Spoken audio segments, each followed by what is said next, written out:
Now in our first story, Roads and Highways Minister Kwesi Amoah has conceded the flash floods that occurred in the Upper West region as a result of torrential rains is enormous, but will be fixed in record time. He's happy that no life was lost in the floods, urging the chiefs and people of the region to be strong, whilst government takes steps to fix the roads. Kwesi Amoah made the statements before he jumped into the helicopter to assess the extent of damage on major roads in the region. 8 municipalities and districts have been cut off from the regional capital, with some residents cut off from their district capitals. Correspondent Rafik Salam reports. The rains may have stopped, at least for the past couple of days. The water may have receded and the bridges remain intact, but the bitumen constructed on top of them are nowhere to be found. They have no roads or streets at the moment. Vehicles are of no importance here. They depend on their foot to carry them through. I met several commuters who defy the odds and bent on crossing from one side of the road to the other. They considered it is not a walk in the park, but a walk for survival. Middle-aged Monday Gertrude plus a trade at the Charcom market. She is aware of the dangers involved in crossing over to the two bridges that are a few meters apart from each other. I'm afraid of falling inside the water, but I'm going to the market. That's where I will eat. I have to go. If I don't go, I can't eat. So that's why I'm struggling to go. Pupils are also feeling the pinch of the disaster. Mentoro Eric hails from Kandangmane, which is about 4 kilometers away from the disaster zone, but attends Goriri Primary School. Me, I ride a bicycle, but as the road cross like this, I come and put my bicycle down here and cross the road and go. How do you cross the road? There was one board here. You always climb. This is not a place for the faint-hearted. For one to move from one end of the road to the other, you have to use this route. This is a ladder that was constructed, well constructed, very weak, but that is the only means that they can use to access the other side of the road. Yao Stephen, together with few of his friends, constructed a ladder using jaded and weak boards to enable stranded passengers pass through. It is, however, not for free. My aim of constructing the ladder is to help them to cross, so anybody who uses it part with 1 Ghana cedis. Meanwhile, Roads and Highways Minister Kwesi Amoah painted a mental picture of the situation after flying for an hour touring the affected areas with an helicopter. From our observation, and as I have been informed by my technical team, and I saw it myself visibly, yes, the approaches to the pipe drains and the U drains have been destroyed. The drains themselves are intact because they were solidly built. So all the U drains are intact, all the pipe drains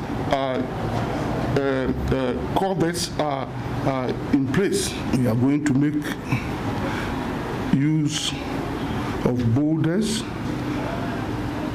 in filling what we call the backfill of the culverts, and do some stone pitching at certain areas, so that we do not experience this again in the future. That West legislature penciled PNW Ghanim, one of the leading contractors in the country, as one of the contractors who will lead the charge to fixing the roads.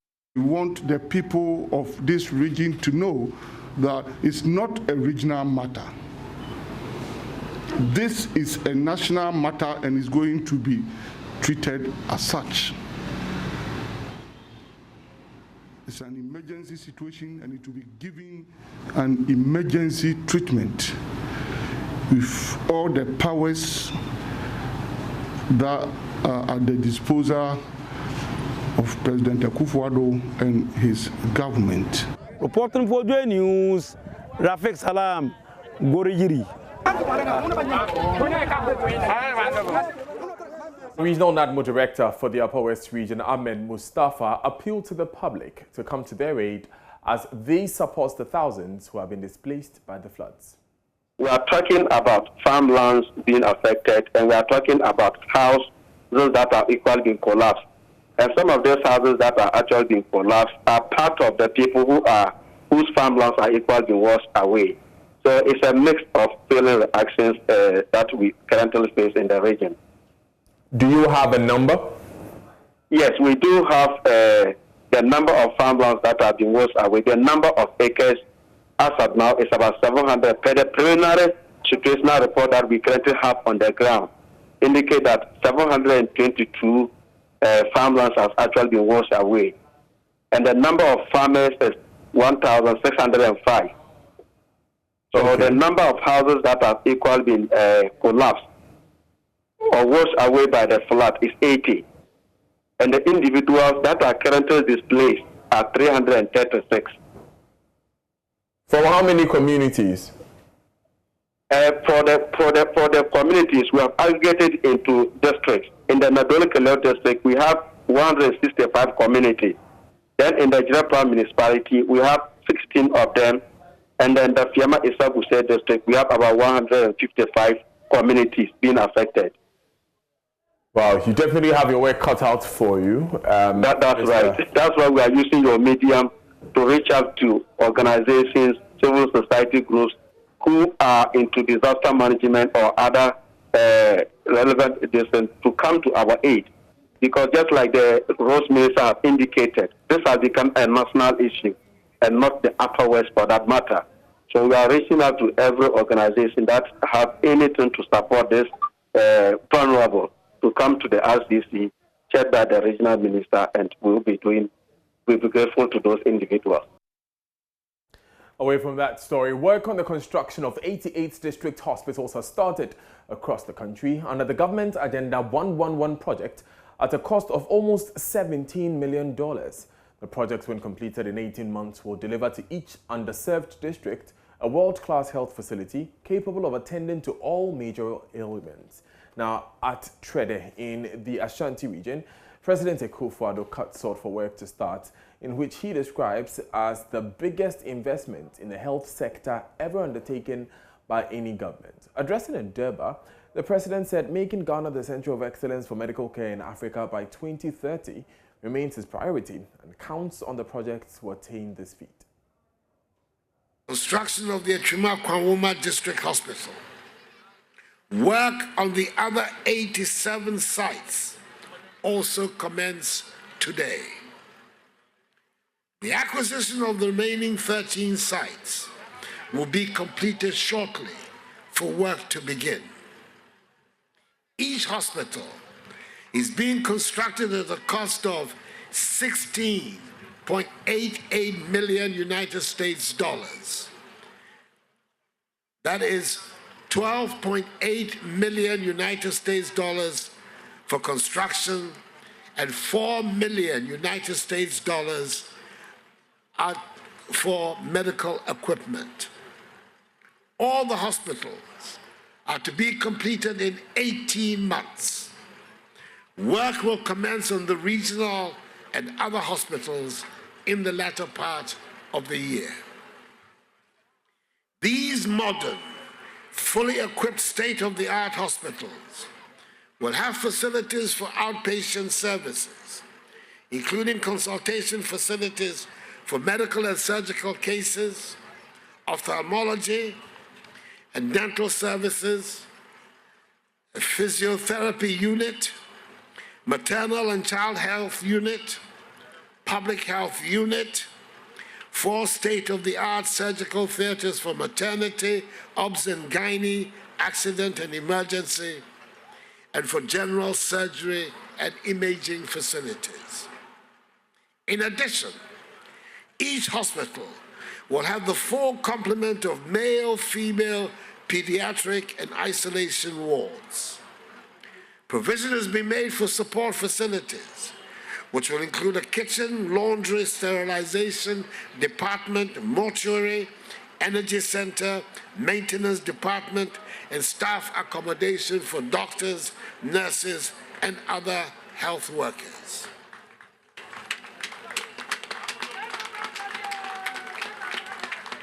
Ladies and gentlemen, Agenda 111 has been carefully thought through to inspire activity and growth in various sectors of the economy and also help bring jobs to the youth. It is a Ghana-first agenda, and the following facts will help make the point.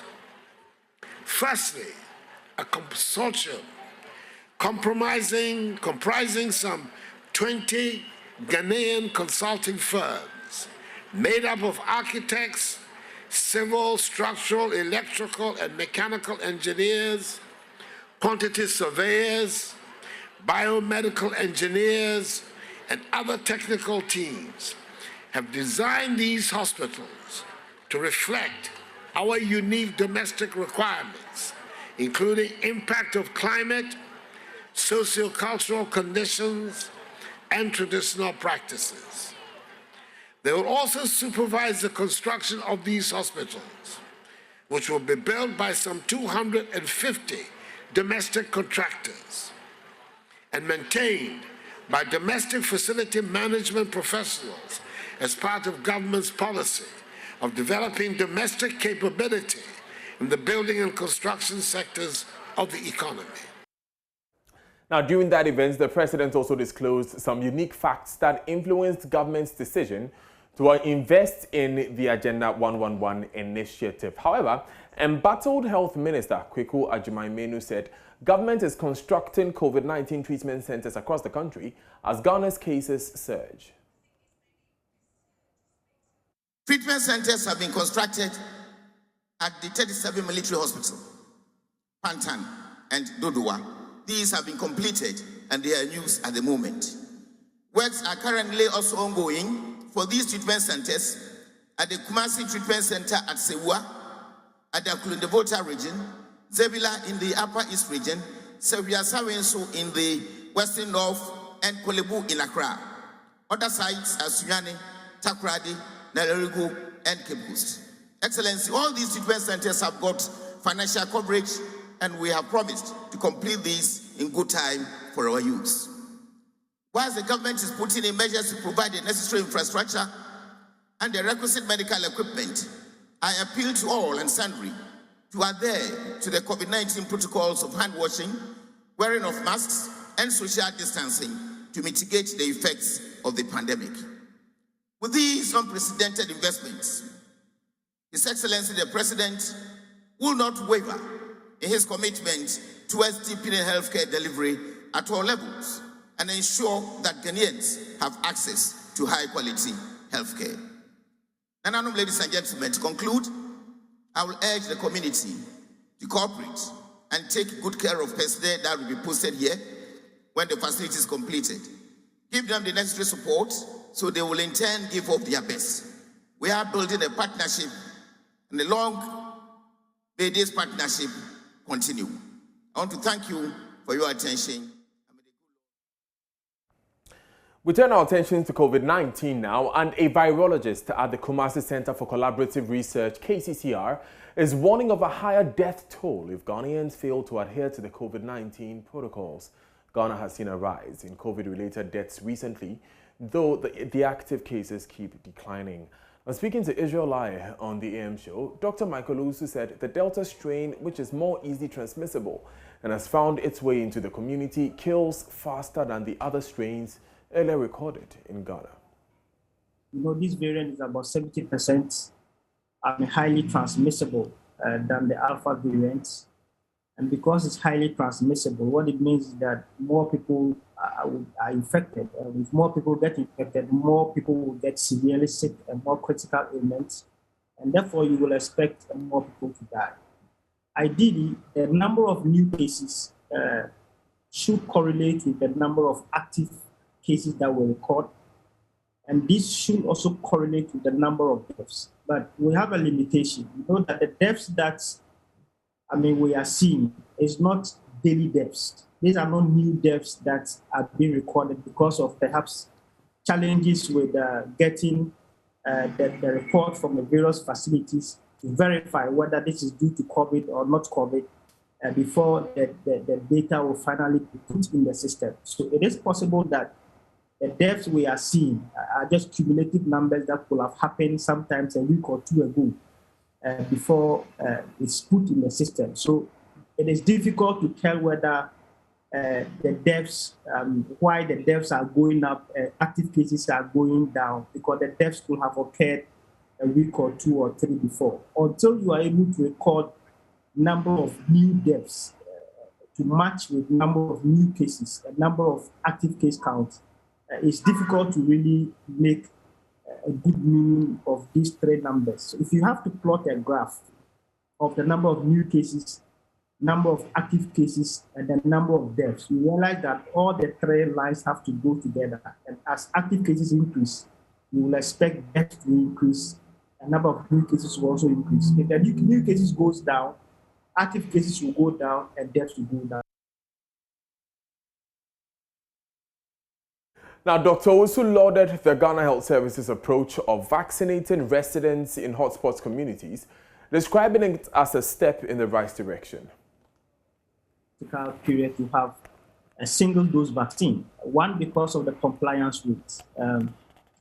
Before we had 2 doses, and it was a bit difficult that somebody will get the first dose and may not get second dose. There are many people who had the opportunity to take their first dose, but then they don't have the second dose. And having first dose will only make you partially immune, which will mean that you are still more susceptible compared to somebody who has taken the 2 doses. So that is one of the advantages of having a single dose, because once I take it, I don't have to come back. I mean, our center at KCCR is one of the centers in Oforikrom that is vaccinating. And since they started last Saturday, I have looked at the numbers, and it's very encouraging. There are a huge number of people that are so eager and are willing to take the vaccine. And as of yesterday, they couldn't even contain the numbers and get to the afternoon. So the eagerness is there, and people are quite excited because people know that the vaccines are working. The other good thing is that, I mean, this vaccine has also some very good efficacy rates. You're looking at numbers like close to 90% efficacy against hospitalization and critical deaths. And then also after taking the vaccine, you expect that within 14 days, you should also have mounted the highest antibody titer level. So it's also one advantage that I also feel that if we are able to give this to many people as possible, we'll be able to reduce the impact of this third wave that we are having, which will mean that in 2 weeks' time, many more people are likely to attain the highest antibody titer, and therefore, in a month's time, we can already predict that we are likely to have a reduction in cases for some hotspots. I also remember that the vaccines are targeted at the hotspot, which is very good. So in Ashanti region, in Bono, in Greater Accra, which are driving the numbers, if you have more of them vaccinated, you have a chance of at least succeeding in reducing the active cases. In terms of Now, also on the AM show was Head of Community Health at the University of Ghana Medical School, Professor Alfred Yosin, who asked Ghanaians to get vaccinated, debunking rumors that the vaccine will affect the health of those who take the jabs. Mates have been with us since we started a vaccination program in Ghana somewhere in the 1978. And for every child, before the child is a year old, they take about 13 different antigens. And these are things that we've been doing over years, 40 years plus. So we need to get the public to be confident that these mates only come about whenever we are going to introduce new vaccines. It came when we were introducing the malaria vaccine. It came when we were introducing the meningitis A vaccine. Every time the program wants to introduce a new vaccine, these things come up. And at the end of the day, all the myths about men being impotent, women being infertile, and wanting to curtail the progression of our generation, we've been vaccinating for 40 years. Our men are still potent. Our women are still giving birth. So some of these things, we should treat it as myths, as you rightly call it, and then look at the benefits of the process.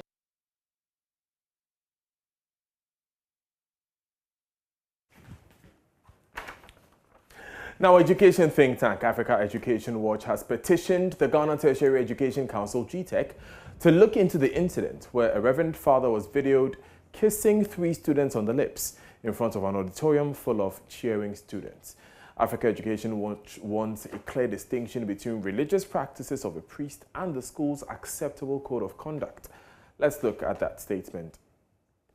And that's what you have on your screen. It says, petition to investigate an alleged case of misconduct and blatant breach of COVID-19 protocols by Father Balthazar Obinglabi of St. Monica's College of Education. It says, we refer to an earlier forwarded viral video alleged to contain disturbing scenes from St. Monica's College of Education, in which one Father Balthazar Obinglabi is allegedly forcibly kissing some students under the guise of a religious ritual. The alleged act is in blatant disregard for established COVID-19 protocols, which the perpetrator is responsible for rather ensuring adherence as a leader in the school. We are by this letter petitioning your office to conduct an external investigation into the conduct of Father Balthazar Obinglabi and sanction appropriately, while pronouncing on whether or not the practice of kissing students in public is an acceptable conduct in a tertiary institution. It's signed by the Executive Director of Africa Education Watch, Kofi Asare. Now, Mr. Asare spoke to us earlier on News Desk. Unfortunate occurrence in a tertiary institution. Apart from the moral aspects, it's unfortunate because during COVID, the least a leader would do in an environment that he is tasked to ensure the observance and compliance of those he is leading in respect of the code protocols would be, would not be to actually break these protocols in the full of if you like, his constituents. And so it doesn't matter well for leadership, because the person being seen to be breaking the protocols is the very one who is in charge of ensuring that the protocols are observed in the institution. And that is why for us it is very unfortunate. Indeed, we have since petitioned the Ghana Tertiary Education Commission, which is the regulator of tertiary institutions in Ghana. St. Monica's College of Education is a tertiary institution under the regulation of the Ghana Tertiary Education Commission, formerly called the National Council for Tertiary Education. We have formally petitioned the Director General to externally investigate this particular conduct and not only sanction as appropriate, but also make a determination as to whether forcibly kissing students is a permitted practice in tertiary institutions. Now, the Anglican Church Ghana has released a statement assuring the public that the Reverend Father Balthazar Obinglabi will be disciplined. Here are the details. It says here, the attention of the hierarchy of the Anglican Church Ghana, under the leadership of Most Reverend Dr. Cyril Komna Ben Smith, has been drawn to a circulating video of a priest kissing some female students at the St. Monica's College of Education within the Asante Mampong Diocese.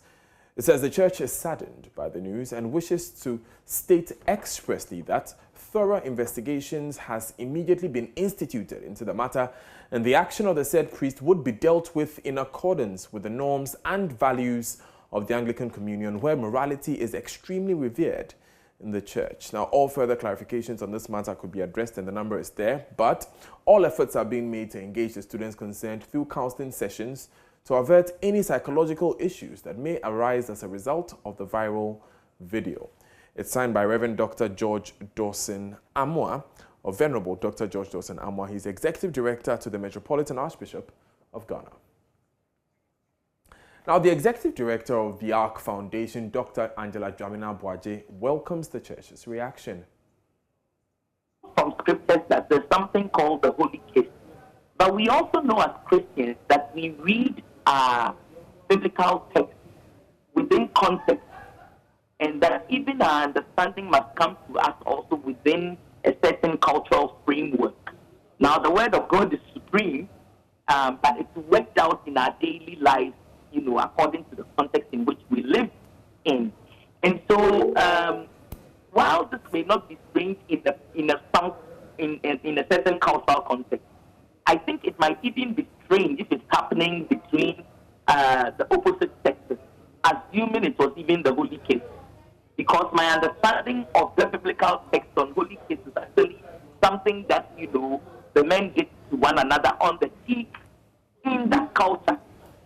Okay, in that culture, it depicts fellowship, it depicts friendliness, it depicts even you know, bonding, family bonding, and so on and so forth. And so, a certain kind of show of affection is not wrong, but the cultural context and the actual, you know, interpretation must be done correctly. Right. What I saw this morning, I was a bit surprised, you know, to put it mildly.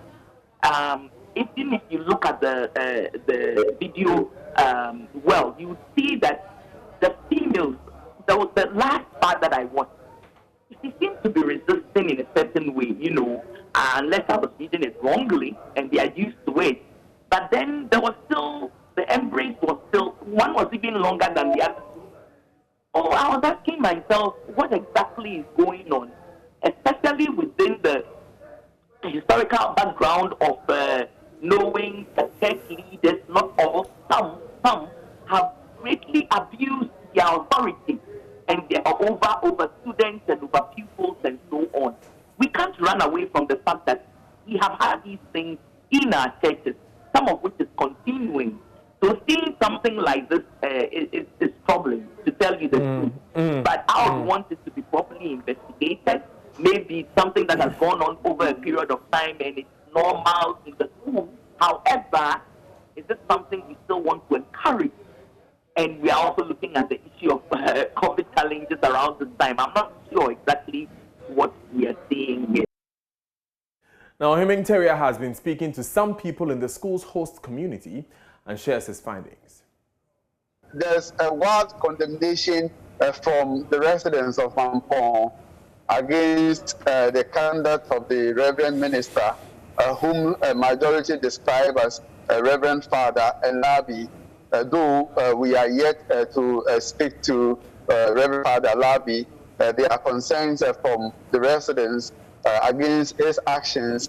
The public believe that in the era of COVID-19, the action of the father is the recipe for disaster. They believe if there is indeed a program to commend students for a good work done, they expect him to use other means rather than resorting to a case which they say is not in good. It's not a good practice. Some of them, especially the women I spoke to, indicate that the students involved will be affected and will be embarrassed.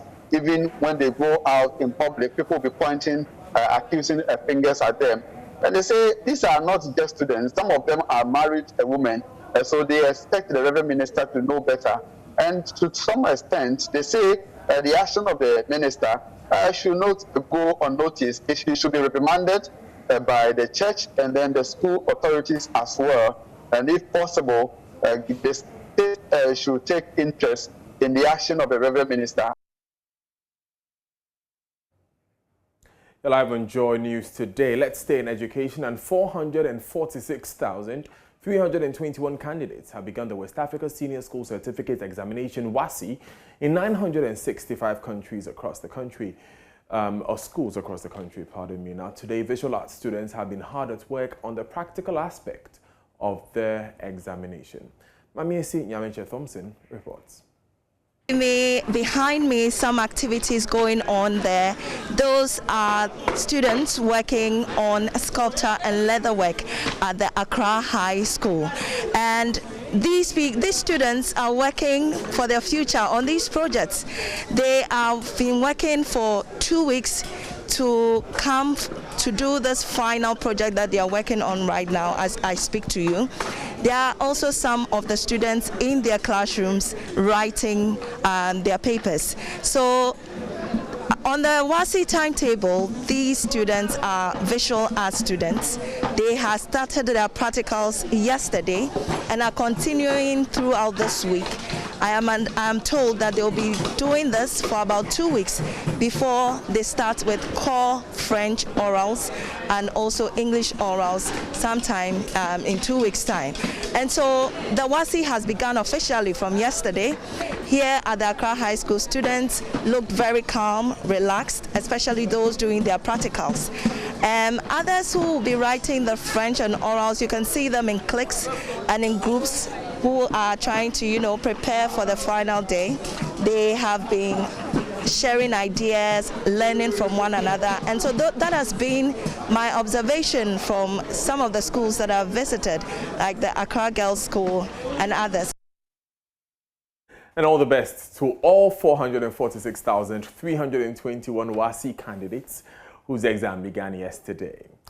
Now, mobile money transactions are expected to relegate checks to the background in the not-too-distant future, as Momo transactions yet again surpassed checks by a whopping 374.8 billion Ghana cedis in the first 6 months of this year. More coming up in business shortly. Stay with us.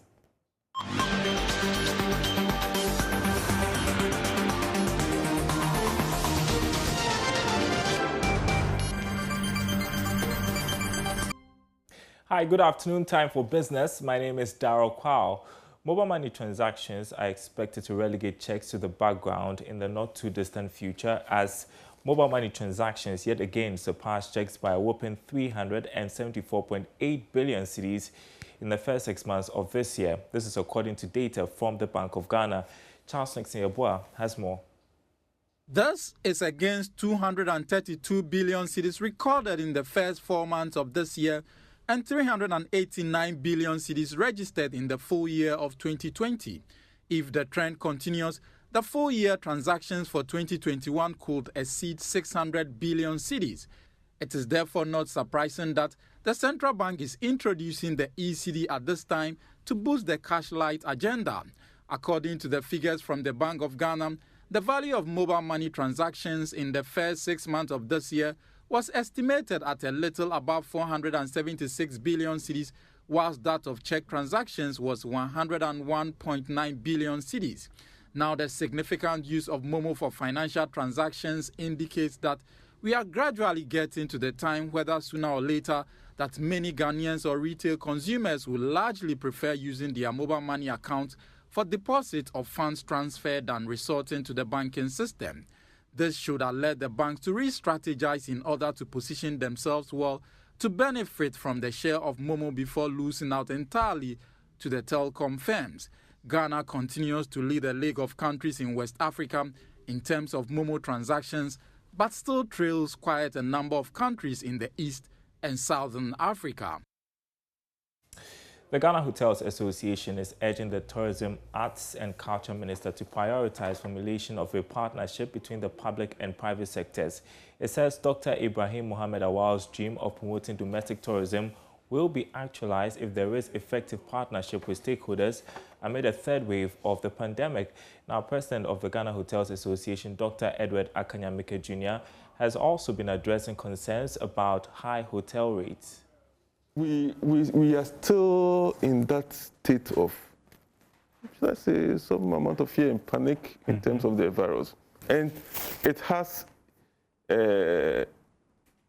affected patronage over the past 1 month or so. I mean, currently people are doing around 25 to maximum 40% occupancy. Wow. Yes. Wow. When you go to hotels and you see a few days or nights with a lot of cars parked there, it's not a reflection of what's happening in the whole country. Because from where I sit, I'm looking at all the budgets to 5-star hotels across the country, from Navrongo to Zoo and everywhere. Okay, and the picture is that the occupancy has dropped, is still low, and so we are still struggling. So if this vaccination does not go on as fast as they made us believe in the 2021 budget, then we are still going to have a problem. Okay. My last question, people have talked about domestic tourism and how hoteliers can take advantage of that, saying that people are not traveling a lot from other countries into the country because of the pandemic. How about that to help boost your business? Brilliant, brilliant. The president launched the domestic tourism promotion I think last 2 months through the foreign minister, sorry. You see, domestic tourism itself has various pillars that it stands on. We talk about governance. And in governance, we are talking about security, we are talking about the exchange rate and all those things. We're also talking about the service providers, which is the hotels, the tour guide, the tour operators, and everything. And then the tourist sites as well. And then you and I, who are supposed to embark on. So if we don't address issues to do with all these pillars, we're still going to have that challenge. Well, a final one for us on this segment. The Ghana Enterprises Agency and the MasterCard Foundation have announced a partnership with two leading e-commerce operators, Plentify Incorporated and Tonaton.com, to create an online marketplace. Now, this will support women and young entrepreneurs promote their products and connect with customers globally. The initiative falls directly under the micro, small, and medium-scale enterprises component of the MasterCard Foundation and the Ghana Enterprises Agency Young Africa Works project. Here's MasterCard Foundation's Regional Director for West Central and Northern Africa, Nathalie Gabala. Like many others that we have in the pipeline, exemplify what we're trying to achieve with Young Africa Works strategy in Ghana. It is our bold ambition to enable access to dignified and fulfilling work for 3 million young Ghanaians within the next 10 years. We are building over a decade of experience of programming in the country, and more importantly, broad level consultation with the young people, with the government, the private sector, and the public sector. Young Africa Works in Ghana will focus in unlocking opportunity, mainly in the agriculture sector, while we continue to explore other emerging sectors. And working with our partners, we will focus on providing access to funding, access to skills and training in those relevant sectors for the young people, but also help them to leverage technology to expand access to different markets and to digitize their enterprise. And the small business news on myjoyonline.com/business. Coming up next is sports. Head coach of Ghana's national team, Charles Kwablan Akono, says he is not perturbed about the opponents the Black Stars will be drawn against in tonight's AFCON 2021 draw. More with Muftau in sports after this break. Good afternoon. Time now for sports on Joy News today with me, Muftau Nabila Abdullah. Head coach of Ghana's national team, Charles Kwablan Akono, says he is not perturbed about the opponents the Black Stars will be drawn against in tonight's AFCON 2021 draw. According to him, the strength of his team gives him hope, and with the right attitude, they will be competitive against any opponent. You need to be in a team that you will be regular, actively playing. We try as much as we can, at the technical team to look all over, to look for the players. Like, for instance, now we have Kelvin Yeboah in the squad. I'm sure his name is new to everybody, and so that's what we do. Once we know this can be of good help to us, we bring him on board and then see. So we continue to do that. Kamal Din was invited the other day. He was not able to come. I mean, sometimes we also need to understand these guys. And today he's called up again. Tariq came in. There was a little bit of misunderstanding, but I think we need these boys just like they also need us, and sometimes it is like that. But I believe they will come in the right moment. We've had a lot of discussion about our issues, attitude, and all that. We believe they will come at the appropriate time, right time, and join the squad so we can prepare very well. Those who are not here, especially you talk of the local players, they are not here because they're not good. But at this point of time, these are the players I want to go with. And of course, with the AFCON, I expect nothing. Anything that comes, we should be able to deal with it. And so we'll be ready for any other group that will come across. And former Chelsea defender Marcel Desailly believes Romelu Lukaku was a missing link in Chelsea's setup. The UEFA Pro license holder reckoned the former Manchester United striker will be instrumental for the European champions. He was there already on the Mourinho, so he left. I mean, return. United. Sorry, the return. Yes, yeah, the yes. return So, to Chelsea, yeah. So yeah, it's a great news because honestly, Werner did not show this great, ability to be, the first choice for Chelsea. So yes, now Chelsea has what was missing, the striker. We had Abraham also, who on the what is his name? My teammate from Chelsea. Tell me the name. Lampard. Yes, Lampard, yeah. I find it difficult. Werner, Abraham on the Lampard was doing very well, but no, Lukaku, it's a big hit for Chelsea now. Defensively, they are strong. Play at 3, maybe he might change at 4. The midfield, very good, very strong. Diversity of players. And now at front, we have, the killer. The one that nobody thought that he could reach this level, because he has now a technical sensibility of the ball on the touch. He's strong. He knows how to make his movement. So I'm very, very pleased about it. That is your sports for now with me, Muftau Nabila Abla, but we'll have more sports stories to share with you on myjoyonline.com. Up next is Showbiz.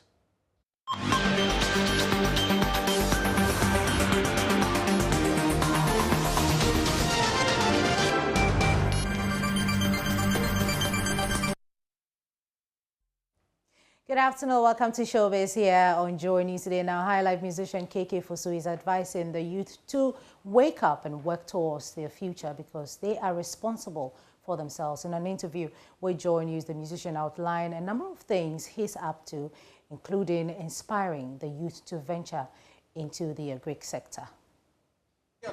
A lot. KK Fosu is about to drop the Back album. People should watch out. Okay. And KK Fosu is about to do so many things. We are into farming. KK Fosu is about to project talent. I mean, the youth. We need to empower the youth. Ghana, we lack so many things. And I think it's about time for you and I to wake up. We shouldn't depend on any politician or any leader in quote dada or share on papa. No, don't depend on. Wake up and let's enter into agriculture. God will bless Africa, especially Ghana. I love everybody. We don't stop.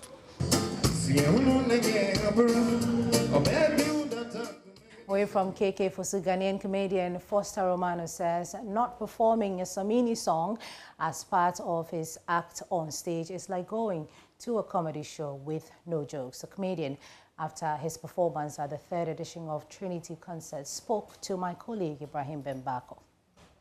I think it's become part of me that mostly if I don't do it, the people are like, oh, why didn't you? And I think I have also acknowledged everywhere I go there, Samini is my all-time favorite artist. He knows, he's aware, and yeah, so it has become part of it. It's like going to do comedy. So the people know that you are coming to say jokes. If you don't say jokes, they're like, why didn't you say jokes? So now they know that come what may, there has to be an element of it. It's just part of the art. When he hears that you've performed him or you've done his songs on stage, what feedback do you get from Samini? Well, I think it's been good. He's always happy about it. The last time he actually tagged me to a post on the Instagram and Facebook that I do justice to his song, so he was bigging me up. I actually screenshot it. It meant a lot to me, yeah. So he's appreciated it. That'll be all for Showbiz here on Joy News Today. Over to you, Daniel. Thanks, Becky. And I can't wait to see the return of the king. Yes. King of the boys. Many thanks for bringing us Showbiz, Becky. That's where we bring our bulletin to an end for today. My name is Daniel Daze. Many thanks. This has been Joy News Today. Up next is The Marketplace.